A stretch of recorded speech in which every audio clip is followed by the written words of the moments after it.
Discuss किए हैं। क्या है ये सारे रीजंस और बाजार के जो अहम सपोर्ट आज क्यों टूटा है, सारे रीजंस अभिषेक बताने वाले हैं। अभिषेक बताएं क्या रीजंस हैं। बिल्कुल, देखिए निफ्टी की बात करें तो 25,000 का अहम सपोर्ट टूटा है। निफ्टी बैंक की बात करें तो 56,500 का अहम सपोर्ट टूटा है।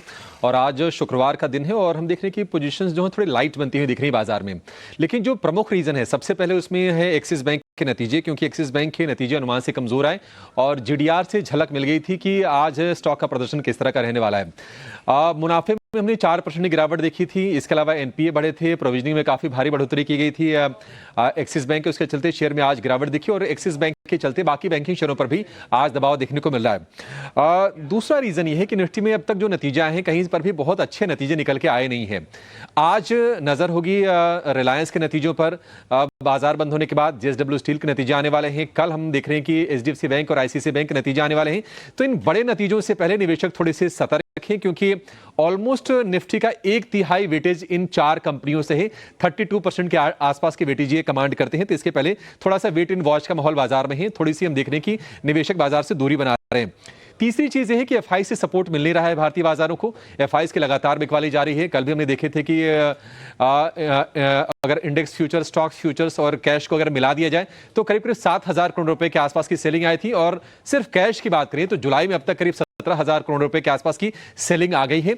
और जो इंडेक्स फ्यूचर्स में लॉन्ग होल्डिंग है वो 17% के भी नीचे आ गई है।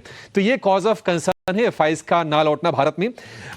एक चीज और है जो बाजार के मूड को कहीं ना कहीं प्रभावित कर रही है, वो है भारत और अमेरिका के बीच ट्रेड डील को लेकर इंतजार।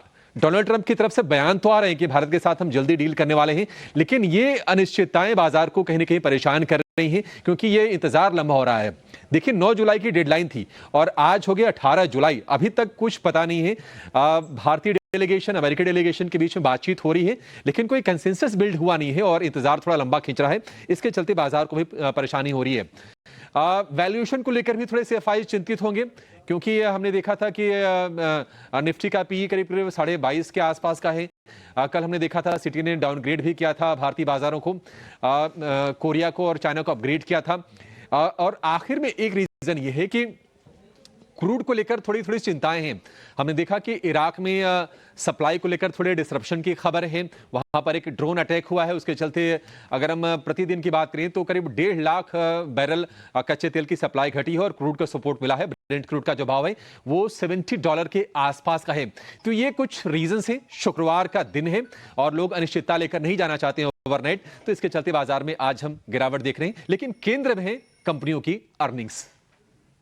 बिल्कुल, अर्निंग्स अगले 3 से 4 दिन में अर्निंग्स बहुत डिटरमाइन करने वाले, या ग्लोबल मार्केट्स हो या डोमेस्टिक मार्केट्स, और उसका ही जो है हम मोमेंटम या वॉलेटिलिटी बाजार में थोड़ा देख भी पा रहे हैं। इम्पैक्ट एनालिसिस हो या अहेड ऑफ द अर्निंग्स की अगर हम बात करें तो। लेकिन चलते हैं, इस मार्केट में भी कुछ स्टॉक्स में जो है ताज़ा खरीदारी भी देखने मिल रहे हैं।